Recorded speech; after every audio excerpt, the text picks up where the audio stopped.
Green flag off of turn number 4, 77 machine of Vautier. It looks like Esteban Guerrieri has some company, and Victor Carboni to the bottom side. Sebastian Saavedra is right there to the high side of Guerrieri. He wants that second spot, and Davey, those cars look awfully fast off the banking out of turn 2. Yeah, they do. I think what Guerrieri made a little mistake. He tried to block his own teammate Carboni, and then it allowed Sebastian to come on the outside of him. So Guerrieri grabs the third spot. Carboni is 4th. Then it looks like the Team Moore cars run just behind them in 5th and 6th, with the Crepes and Waffles machine of Gustavo Jacobin trying to catch that lead pack. So off of turn number 1 comes Tristan Vautier. Vautier has about a 5, 6, maybe 7 car length advantage over the 27 machine of Sebastian Saavedra. Davey, it almost at times, I guess, in the Firestone Indy Lights, doesn't matter whether it's an oval or a road course. The guy that gets out front usually stays out front. Yeah, it usually does. Now, I think it could change up later in this race as tire wear starts working on these cars. The handling is going to go off.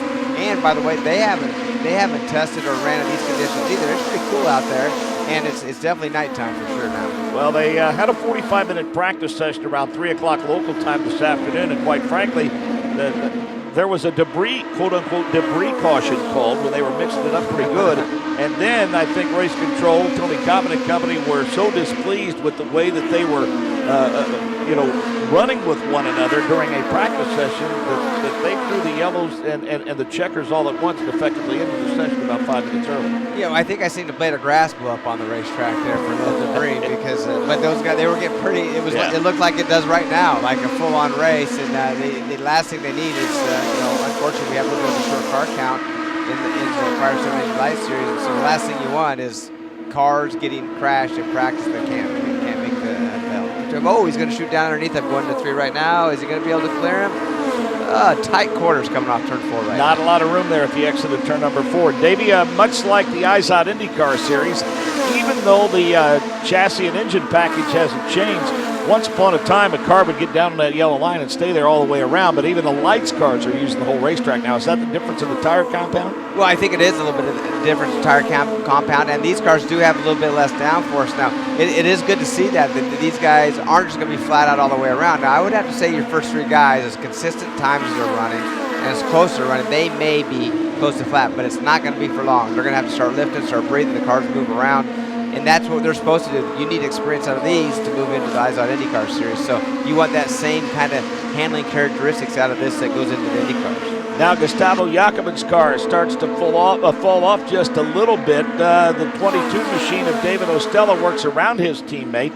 Munoz now has some company, and Carboni, they run side by side for about a lap and a half. That battle rages on off of turn number 4. Well, they both have came back to life a little bit. They fell back, Carboni and Munoz, who we're talking about, and now they're side by side, Mark, behind those 2 more cars. And I'm surprised at Gus. He did fall off. Ostella got by him and is actually pulling away a little bit. So what has changed with the Firestone Indy Lights cars that no longer makes a driver comfortable running side by side? Is it the downforce they've taken off the cars? I think it's the downforce that just is lacking a bit, and I think that they came with maybe a little. I don't know. We'd have to ask Joe on the tires because the tires are any different at all. And another thing, as we said before, I know the IndyCars just ran 250 laps, but I don't see a rubber line down like we've seen yesterday. So it could be a situation where there's just not as much grip on the track as there was when they were practicing and testing.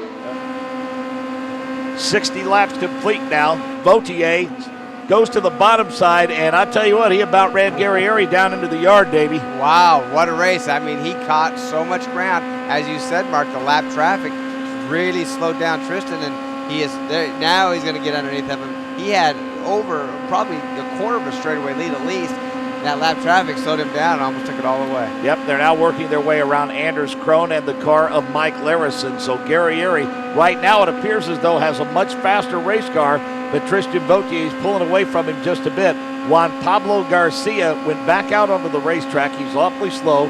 He's running below the yellow line. Vautier needs to be careful. From a points championship, Davey, he needs to be in damage control mode right now. He doesn't need to drive the wheels off that car and lose the handling altogether, maybe end up in the fence. Yeah, he's got such a an advantage right now. Just be calm, take it easy, and think about points at this point. Because he's still going to finish higher than Saavedra. Right. No question about that. And he knows probably at the very least he's going to come out of here Still probably second or third in points because Saavedra, as we said, was 14 back. Vautier was leading by 3 over Guerrieri, but then Carboni was 59 points back. That's right. So that minimized the damage. It did minimize the damage for sure. And, you know, you hate to say it, but the point championship just keeps getting tighter and tighter. Right. And it did the same thing earlier today in the Iowa IndyCar Series. So that makes it exciting. You want to see great championships. You don't want to see anybody have bad luck. But that was a little bit self-inflicted luck there by blocking. 81 laps complete. Guerrieri, Carboni, Jacobin, Ostella, Munoz, Goncalves, Krohn, Vautier, Austin, and Clausen your top 10. Then Webb, Larison, Saavedra is out. Garcia continues on the course, but he's had some struggles today. Talking about the IZOD IndyCar Series race, Dario Franchitti, second straight DNF, didn't even complete a lap. The engine grenaded on the parade lap. It was a slugfest, if you will. Will Power had an accident. He ended up against the turn 2 wall. Ryan Briscoe was leading. He ended up against the turn 2 wall. And Davey, as we head to Toronto in a couple of weeks, 51 points. 51 points, that's all, separate the top 7 in the IZOD IndyCar Series. Have fun. That's going to be a lot of racing left, Mark. And we're back. We're off the oval streak, so we're back on the street roads, with the next one being a street race in the streets of Toronto. And it's going to be exciting. It's going to be an exciting points championship for sure. Guerrieri looks to the bottom side of Webb. Vautier really trying to shoehorn his way in there. That's awfully tight quarters now. He has Carlos Munoz to the high side. Munoz cuts the nose right off of the number 4 machine of Jorge Goncalves. Vautier clears that traffic now, and we see Clausen running just in front of the number 11 machine of Esteban Guerrieri. Yeah, it's interesting. That's the fun racing. You know, there's, as we said before, 14 cars started this race. Not what we're used to seeing, not what we like to see, but it's amazing how good the racing is and how close they are. I mean, yeah, for sure, the leader is checked out right now with Guerrieri. That was only because of some penalties of his teammate.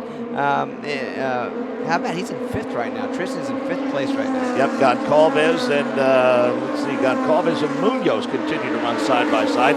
Christian Vautier now unlaps himself, Davey, as he works his way around Esteban Guerrieri and Brian Clausen. Guerrieri to the bottom side of Clausen in turn number 1. So Vautier has unlapped himself. Unbelievable. He's on the same lap after a drive-through, and here comes Jacobin. There is 3 cars between him and the leader, but now 2 cars. Now 2 cars between the leader, and I think, you know, how many laps we got to go here, Mark? 8 laps to go, and he is now. Now there's no cars between him and the leader. Oh, yellow flag. Yep, yellow flag. Turn 4. And it's Oliver Webb, the number 7 machine of Oliver Webb, looks like has made contact with the right sides on the outside retaining wall.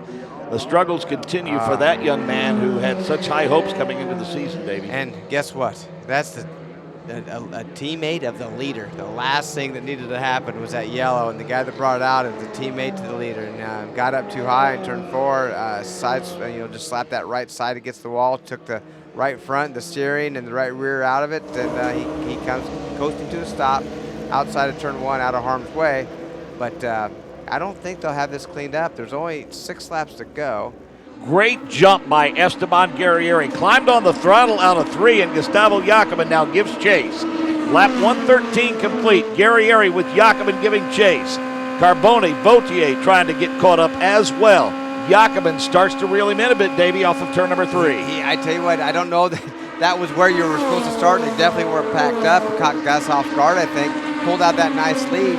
Got the white flag. I think he's got a big enough stretch right now to go ahead and pull out this one. White flag is out for Esteban Guerrieri. He comes off of turn number 2 and heads down the back straightaway. He looks awfully strong, and Esteban Guerrieri looking to get to victory lane for the 3rd time of the Firestone Indy Lights Series. Off of turn number 4, twin checkers out. Esteban Guerrieri beats Gustavo Jacobin to the start-finish line and wins a very spirited Sukup 100 here at Iowa Speedway. Gustavo Jacobin with a strong run is 2nd. Carboni is 3rd. Vautier comes storming back to finish 4th and salvage some points. And the 2nd strong run in a row for David Ostella. He rounds out the top 5.